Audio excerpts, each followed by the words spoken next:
I would say good morning, but it's afternoon. I'm grateful to Vanessa and the Bryant family for the opportunity to speak today. I'm grateful to be here to honor Gigi and celebrate the gift that Kobe gave us all. What he accomplished as a basketball player, as a businessman, and a storyteller, and as a father. In the game of basketball, in life, as a parent, Kobe left nothing in the tank. He left it all on the floor.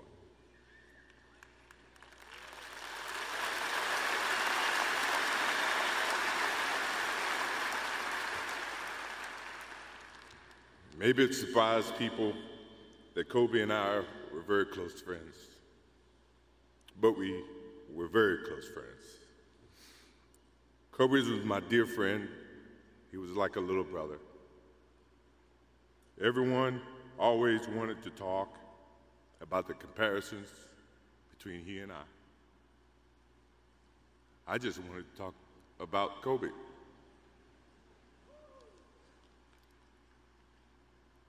You know, all of us have brothers and sisters, little sisters who, for whatever reason, always tend to get in your stuff, your closet, your shoes, everything. It was a nuisance, if I can say that word. But that nuisance turned into love over a period of time, just because the admiration that they had for you as big brothers or big sisters. The questions, the wanting to know every little detail about life that they were about to embark on. He used to call me, text me, 11:30, 2:30, 3 o'clock in the morning, talking about post-up moves, footwork, and sometimes the triangle. At first, it was an aggravation.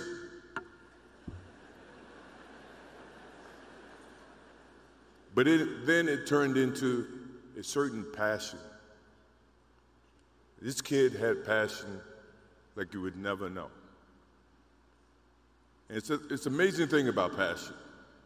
If you love something, if you have a strong passion for something, you would go to the extreme to try to understand or try to get it.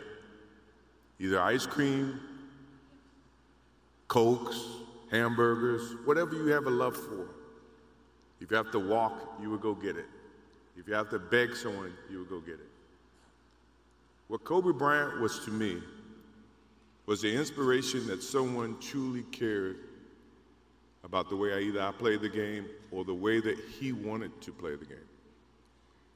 He wanted to be the best basketball player that he could be. And as I got to know him, I wanted to be the best big brother that I could be.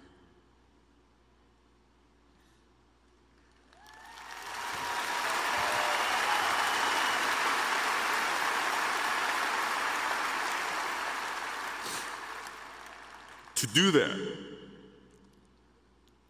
you had to put up with the aggravation, the late night calls, or the dumb questions. I took great pride as I got to know Kobe Bryant that he was just trying to be a better person, a better basketball player. We talked about business. We talked about family. We talked about everything. And he was just trying to be a better person.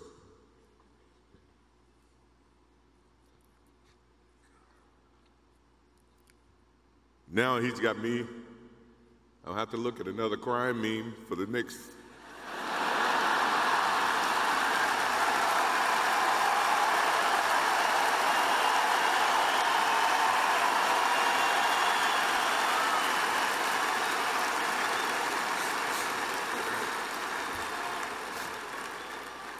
I told my wife I wasn't going to do this because I didn't want to see that for the next 3 or 4 years. That is what Kobe Bryant does to me. I'm pretty sure Vanessa and his friends all can say the same thing. He knows how to get to you in a way that affects you personally, even though if he's being a pain in the ass. But you ever have a sense of love for him in the way that he can bring out the best in you. And he did that for me. I remember maybe a couple of months ago, he sends me a text. And he's saying, I'm trying to teach my daughter some moves. And I don't know what I was thinking or what I was working on, but what were you thinking about when you were as you were growing up, trying to work on your moves? I said, what age? He says, 12. I said, at 12, I was trying to play baseball. He sends me a text back saying, laughing my ass off. And this was at 2 o'clock in the morning. But the thing about him was we could talk about anything that related to basketball, but we can talk about anything that related to life. And we, as we grow up in life, rarely have friends that we can have conversations like that. Well, it's even rare when you can grow up against adversaries and have conversations like that. I went and saw Phil Jackson in 1999 or maybe 2000. I don't know when Phil was here in LA. And I walk in and Kobe's sitting there. And the first thing, I'm in a suit. First thing Kobe said, did you bring your shoes?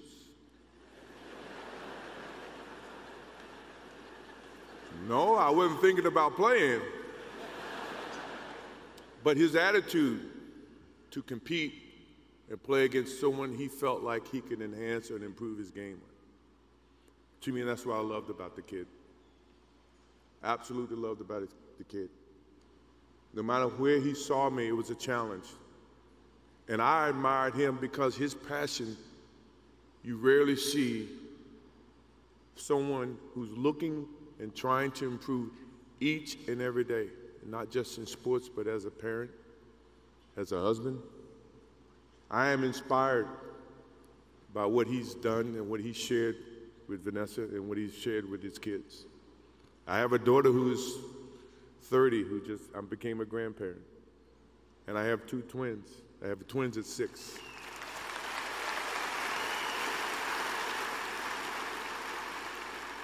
I can't wait to get home to become a girl dad and to hug them and to see the love and the smiles that they bring to us as parents.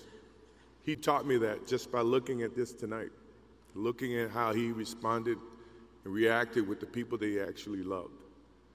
These are the things that we will continue to learn from Kobe Bryant. To Vanessa, Natalia, Bianca, Capri, my wife and I will keep you close in our hearts and our prayers.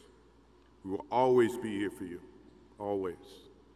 I also want to offer our condolences and support to all the families affected by this enormous tragedy. Kobe gave every last ounce of himself to whatever he was doing. After basketball, he showed a creative side to himself that I didn't think any of us knew he had.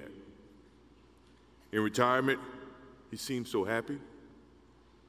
He found new passions, and he continued to give back as a coach in his community.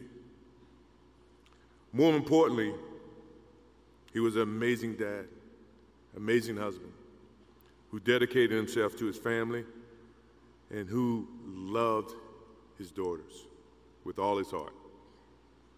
Kobe never left anything on the court. And I think that's what he would want for us to do. No one knows how much time we have. That's why We must live in the moment. We must enjoy the moment. We must reach and see and spend as much time as we can with our families and friends and the people that we absolutely love. To live in the moment means to enjoy each and every one that we come in contact with. When Kobe Bryant died, a piece of me died. And as I look in this arena and across the globe, a piece of you died, or else you wouldn't be here. Those are the memories that we have to live with and we learn from. I promise you, from this day forward, I will live with the memories of knowing that I had a little brother that I tried to help in every way I could. Please rest in peace, little brother.